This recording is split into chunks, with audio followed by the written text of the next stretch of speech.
Hey everyone, Rascal here. And Mamas, welcome to our podcast. Today we're finally discussing the 4th season of My Hero Academia after 5,000 years. Following the game-changing events of Season 3, Season 4 has 2 compelling yet high-quality stories. Why are we trying to get intelligent here? It was freaking awesome. The first half was called the Overhaul arc, and Izuku and Mirio almost rescued their brother in Erie, and then the second half, you had the school festival arc. Yes! Oh my gosh! Okay, before we start, be sure to like, subscribe, click the notification bell, get updates on future podcasts, and roll the pause videos. Too compelling and high quality. What are you talking about? It was exciting. Yes! Yes! Well, I'm going to copy and paste here, so let's just, here, make a sound hoity-toity about it. Hoity-toity-la-di-da. Okay. Yeah, like imagine someone trying to type that out, like, oh, it's an action show, you can't make it sound like I guess fine dining. What's that? The ending of this arc, oh my goodness. And for me, seeing the anime is really, really exciting because we've read the manga up to volume 24, which is all that's available in the US. So we know what's going to happen for season 5. Right, plenty episodes from now. But actually seeing it in action, and then sometimes they add a little extra to give it more oomph and make it more exciting. Seeing those last 2 episodes, oh my gosh, but I jump ahead. So let's go to the Overhaul arc first. Yes, and like we said, we have read this part of the manga all the way up to 24. So for here, we kind of just seeing how it will come to life. And we were not disappointed personally. We enjoyed it immensely. I mean, this was the darker half. It's funny, the darker half was the first half. Usually it's the second half. And it was funny because you had how season 3 ended with sort of lighthearted, sort of dark ending, and then you get to season 4, and then you think, oh, it's gonna be fun, and then Overhaul shows up, and it's like, oh god. And in the manga, you saw the action sequences. Even when they were still on paper, you could tell there was a lot of action, and it was really gonna be just high energy, intense. And then, for probably because of time constraints, a lot of the action in the manga was left out, which made some people upset. But it didn't upset me. I understand there's only so much you can fit into each episode. So you have to give what's really going to propel the story forward in the shortest amount of time. And that's what they did. Yeah. And I kind of thought about that because I would see stuff online saying that people were upset over the animation for the first half. And now, unfortunately, the season considered weak in terms of animation because of their fights. I'm like, what? I'm like, why? So for here, if you read the manga, there's a fight between Mirio and Overhaul when it gets close to the end of the arc. And there's, like you said, there's a lot of action, but when it gets to the anime, I think people were expecting it to be like seasons 1 through 3 where it's just constant action. They have a lot of action in it, but there are some points in there where they have it like, so they did it in a different way where it was like stills of part by part by part, almost doing like a parallel to the manga, and people wanted to see it fluid in action and not just stills. And when they did it all differently, that seemed to throw people off until they got to the infinite 100% of Deku. Then they said they got redeemed in like 2 weeks. So I was like, can you make up your mind, people? I think more of the focus was on Erie. Yes. When they had the images, Right, more was on her. And as you said, on the fight between the ultimate battle between Overhaul and Deku. And then again, because we read the manga, we knew how this was going to end for Overhaul. It was a shock when you read it. And even though we knew what was coming, it was still a shock seeing it, that this was the way the story was going to end for him. I mean, he'd done some really evil, horrible things. Yeah, and he's going to cover it up. He basically just got what he put out. Yeah, and over here it kind of starts off where you're thinking it's supposed to be doing what do they say is like a student, not student business. It was a study. It was work study, and like he goes with Nana, who used to be on my sidekick, and like the first day they're on a job, they run into Overhaul. I'm like, man, like right off the bat you run into the trouble. I mean, Overhaul even turned on his own mentor. He turned on his mentor and decided he could do it better.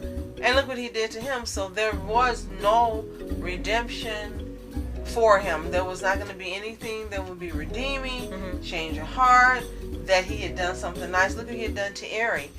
All the cutting and using her body to make these bullets. So Overhaul got overhauled. Yeah, and that was the literally end of that arc. And then she got rescued. Mm-hmm. Finally, and she got to be with people that would treat her the way you should be kind to children. Right. And that really turned out well. And Mirio and Deku are like dads, and I don't mean together dads. They just have these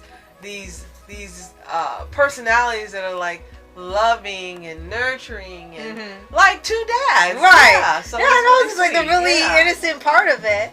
And you also had a lot of spotlight on another member of the big three. Had Tamaki, yes, who had his own little fight scene or fight arc in the span of 2 episodes, which was great. And, voiced by Aaron Smith. Right, and you had Kirishima get his arc and his backstory finally animated. Go back to Tamaki first. That was awesome. He got to, show his power, show that he was capable of more, because in the show and in the manga, he seems to not be as confident. And then you get to see he can kick butt, and he can do it on his own, and he can think quickly. Of course, you knew this had to be the case because he wouldn't be one of the big three if he couldn't. Right.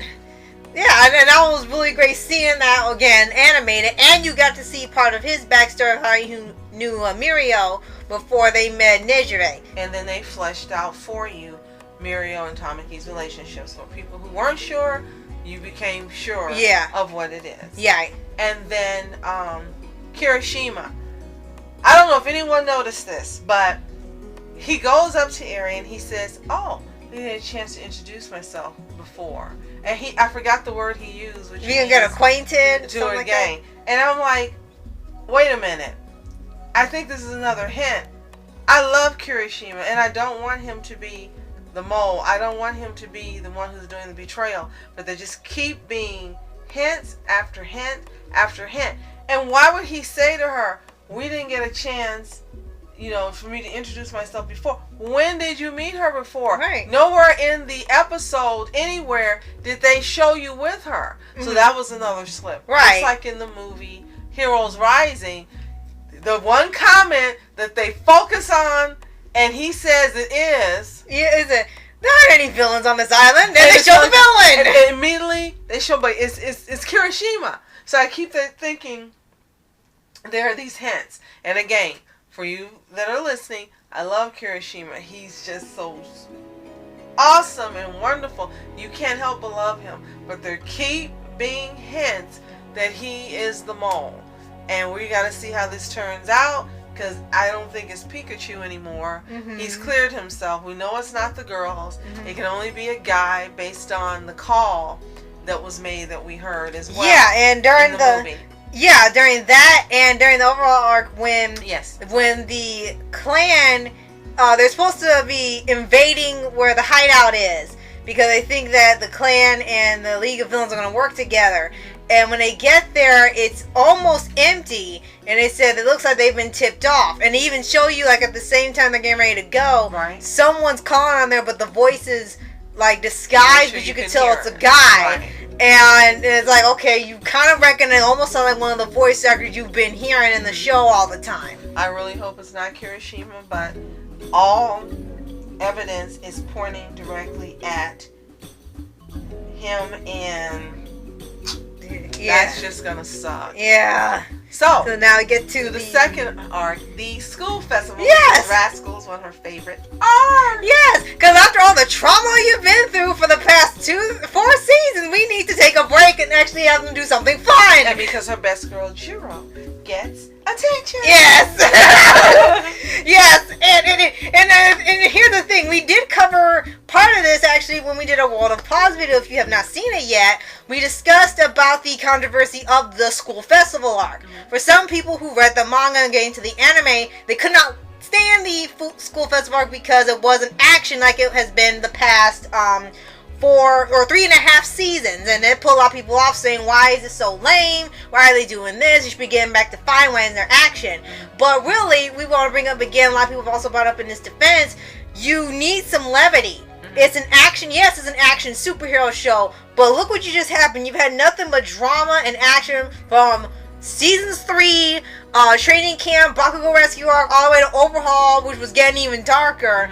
There needs to be some type of break before they get to later, because we know about the War Arc and the League of Villains arc and stuff. All that's coming in season 5 and 6 and so on. Right. So it makes sense for them to do a whole arc where it's just nothing but levity with a little bit of action, so you're rested and relaxed for what's to come. Right. And at first I had my doubts as well, because I'm like, okay, Disney and other people have done this. I couldn't think of a way that it would be fresh, but Horikoshi and his brilliance did it again. And I loved it. I had no doubt. Yeah, seeing it and seeing the anime, it was fun, it was exciting, those ugly costumes. And then seeing the beauty contest and seeing Mineta get his 10 seconds of fame. No, it's 1 second. Is what you said. 1 second. His 1 second of fame. And just seeing everyone really having a great time. And then also, we got to be introduced to Gentle Criminal and La Brava. Prepare for trouble! Yes, and instead of people not liking them, everyone falls in love with this so-called criminal duo. And everyone wants them to get a redemption arc, and everyone wants them to get a second chance, and lo and behold, Horikoshi does that. Yeah. And everyone is happy, so we look forward to seeing them later, because we know they're going to come back, even though it hasn't been revealed in the manga up to the point we've read. They've got to be coming back, because he gets a second chance, and everyone loves them, so they're going to get an opportunity to prove themselves. Right. So that's going to be exciting. Right. And we got to hear an original song called Hero 2 within it. Because in the manga, there were no lyrics. It did kind of feel weird reading it, and, you saw the celebration and stuff, but there were, no lyrics for anything that was being sung. So I guess that was an opportunity for the anime to create a song.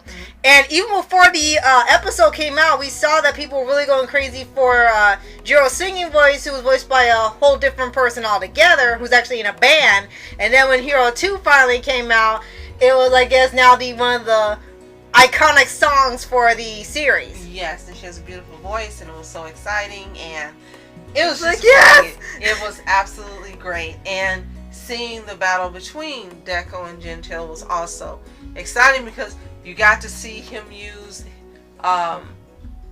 some maneuvers he hadn't used before, especially that squatting position when it looks like he's taking a poop. But you can see that he builds up a lot of power and strength, and you can see that it also helps him to have more endurance. So that was real interesting to see, and also seeing Gentil and La Brava going, Brava says, Gentil, he reminds me of you. Yes.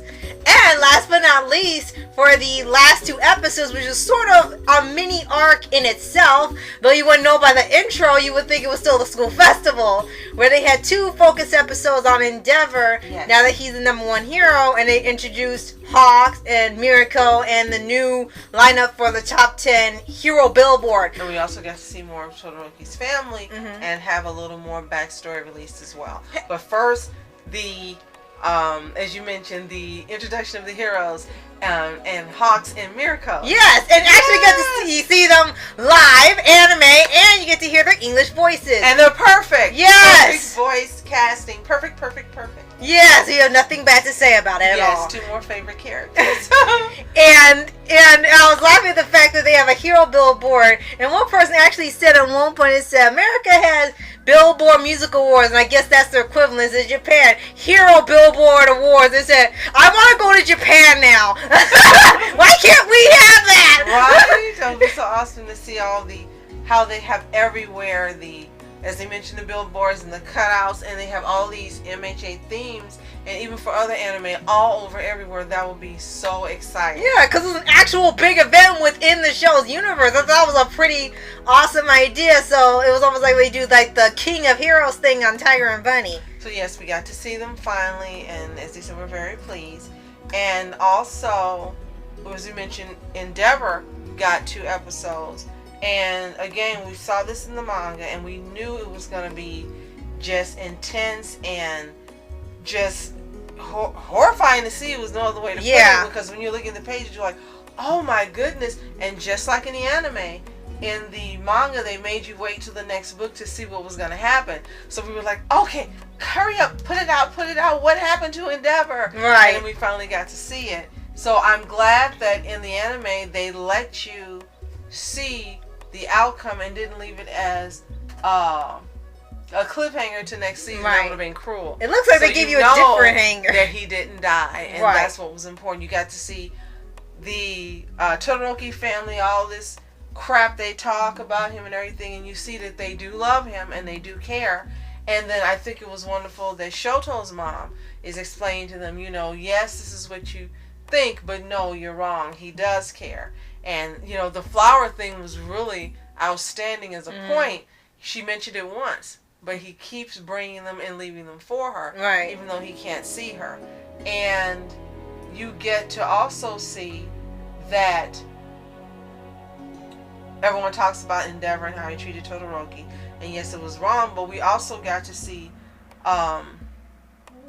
well, he's sort of like a battle. I think they were saying like the high-end Nomu. That's what they introduced. And it's saying like that was representing his former self in seasons 2 and 3. And he said, you're what I used to be. I need to get rid of you once and for all. So, yeah, it was him like finally abandoning that part of him that was, not the hero, not the very heroic part of him. Right. I almost gave a spoiler from the manga we just read, so that's why I kind of trailed off, because no, this hasn't been in the anime yet, so I'm very glad I didn't give any spoilers. Sorry for the disconnect. But yes, it was so exciting to finally see this. And they didn't show as much as the manga showed in Shoto's reactions. They really cut down on the reactions so you could see more of the battle animated. So that was really great, and we're just looking forward to season 5. And the last clip, showed it was a different cliffhanger.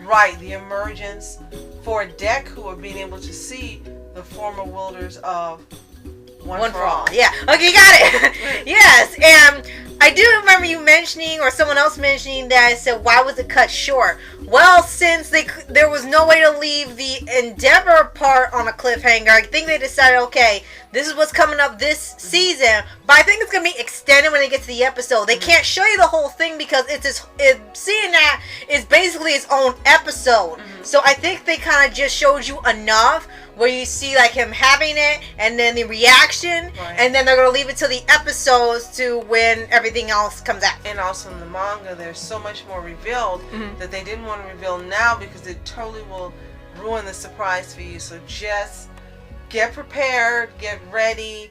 You think you've had a bunch of reveals in season 4. Season 5 is just going to blow. It's going to blow you away. Yes. Plus Ultra. Yes. So, we know you've seen season 4, so let us know your thoughts. We're just late. What were your favorite parts? And of course, as always, who are your favorite heroes? Everyone, in the comments below. Yes, and be sure to like, subscribe, and click the notification bell to get updates on future podcasts and World of Paws videos. Absolutely. So thank you so much for watching. I'm Oscar Entertainment. And I'm Mom Entertainment. Have a toontastic day. Peace and go beyond Ultra. Go beyond. Go plus Ultra. Well, whichever it is. Just do both, okay? Yes. And the reporter sitting, flashing lights, trying to walk around, man. Who the hell are you? What you wanna do? Well, man, it's on you. Man, it's on you. Her in my dreams, she was my queen. A castle in the mountaintops, rivers and streams. Plucking sunlight from the sky in my pocket. Give it to you later on in the form of a locket.